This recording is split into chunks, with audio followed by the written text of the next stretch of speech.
Then I say, sir, that you don't know what you're talking about. Oh my God, this happened last week and it was an absolute bloodbath. Elon Musk being interviewed by this ragdoll of a journalist from the BBC who just gets absolutely obliterated. Like, I mean, destroyed. We have to watch this and we have to talk about this. Now, the audio quality's pretty poor, but there's nothing I can do about that, so let's get into it. Free speech is meaningless unless you allow people you don't like to say things you don't like. Otherwise, it's irrelevant. And if at the point at which you lose free speech, it doesn't come back. You see the reporter nodding there, as if to say, yeah, Elon, they're totally reasonable points. I completely agree. But that, my friends, is the nod of someone who's about to say, yeah, but, or, yeah, I totally agree, but here's the issue. As in, yeah, free speech is important, but not when I don't like it.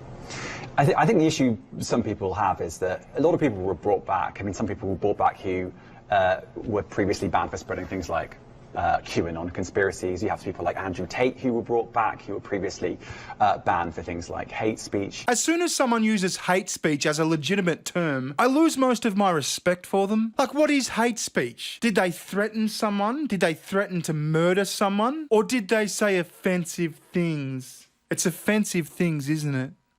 Oh, there. Do you think you prioritise freedom of speech over misinformation and hate speech? Well, you know, who's to say that something is misinformation? Who's the arbiter of that? Is it the BBC? You're literally asking me. Yes. All right, let the slaughter begin. But first, I've got to show you this very quick sponsor.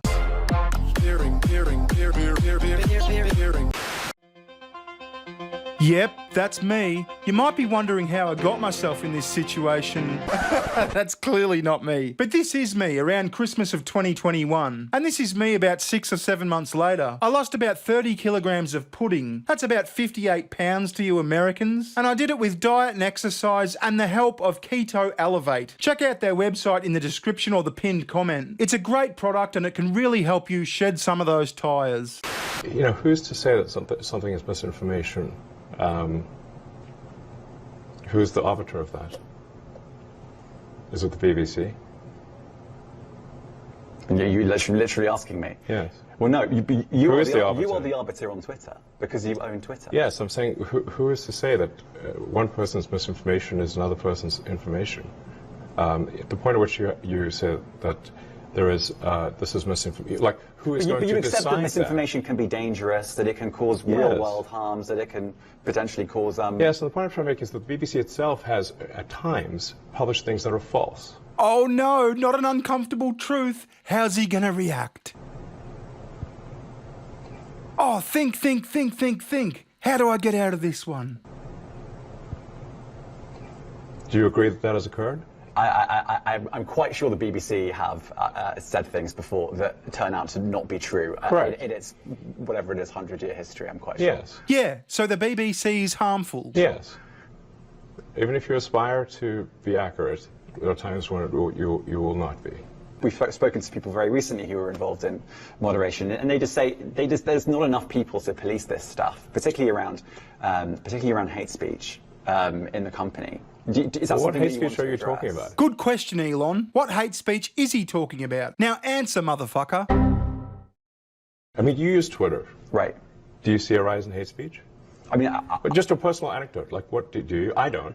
Personally, for you, I would see I get more of that kind of content. Yeah, personally. But I'm not going to talk to the rest of for the rest of Twitter. So you see more hate speech personally?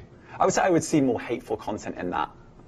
Content you don't like or hateful? What do you mean to describe a hateful thing? Yeah, describe a hateful thing. And it better not be, I disagree with that. Yeah, I mean, you know, just content that will solicit a reaction, something that may include something that is slightly racist or slightly sexist, those kinds of things. So you think if something is slightly sexist, it should be banned? Oh, V made a great point about this. So you mean South Park? Something that's slightly racist or slightly sexist. South Park.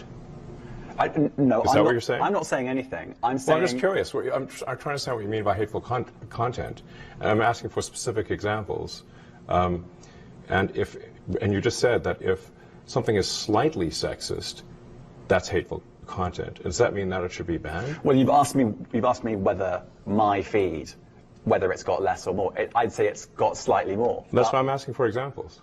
Can you name one example? I honestly don't use.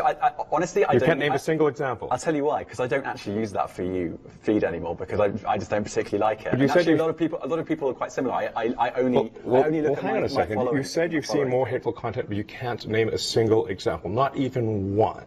I'm not sure I've used that feed for the last 3 or 4 weeks. And well, then how did you see the hateful content?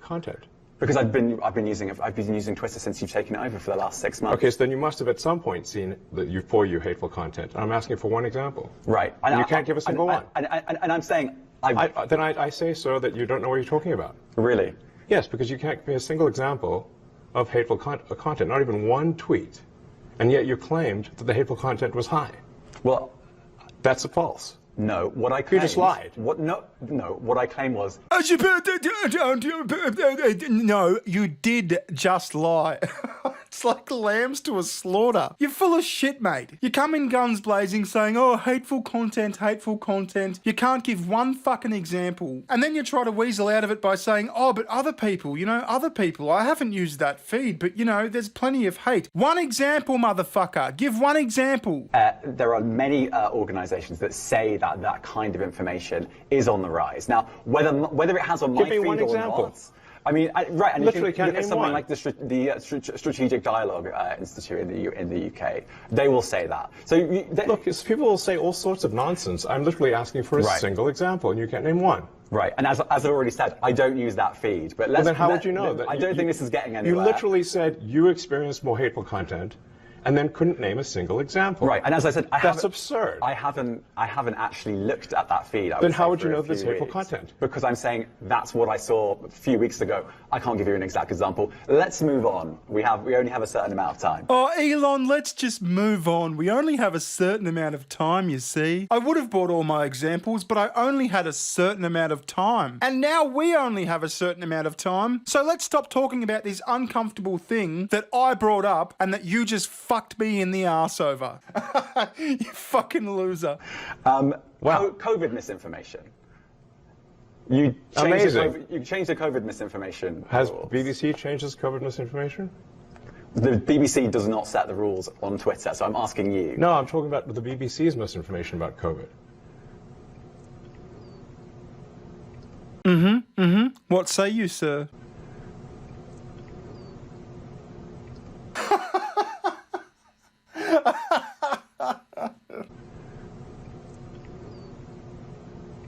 I'm literally asking you about, you changed the labels, the COVID misinformation labels. There used to be a policy, it then disappeared.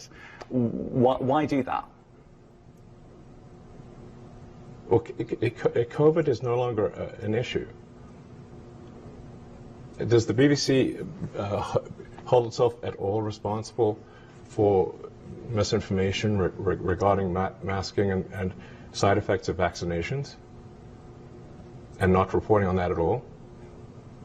And what about the fact that the BBC was put under pressure by the British government to change its editorial policy? Are you aware of that? This is not an interview about the BBC. Oh, you thought it wasn't? And I see now why you've done Twitter Spaces. I am not a representative of the BBC's editorial policy. I want to make that clear. Okay, fair enough. You're not a representative of the BBC's editorial policy. Now give us your informed opinion on the question. How's this going to go? Let's talk about something else. You want to talk about the BBC? You too. All right, let's talk about something else. You weren't expecting that. Oh, I mean, that was just golden. That poor defenseless fucking retard had no chance. Anyway, let me know what you think down below or at my super duper gay half stepbrother-in-law's Twitter account, bskills. Also, I'm on Rumble. Just go to rumble.com/bearing. Please subscribe to me there because YouTube is a bit gay. Oh, I'm fucking so sick of this. All right, cheerio. Catch you later.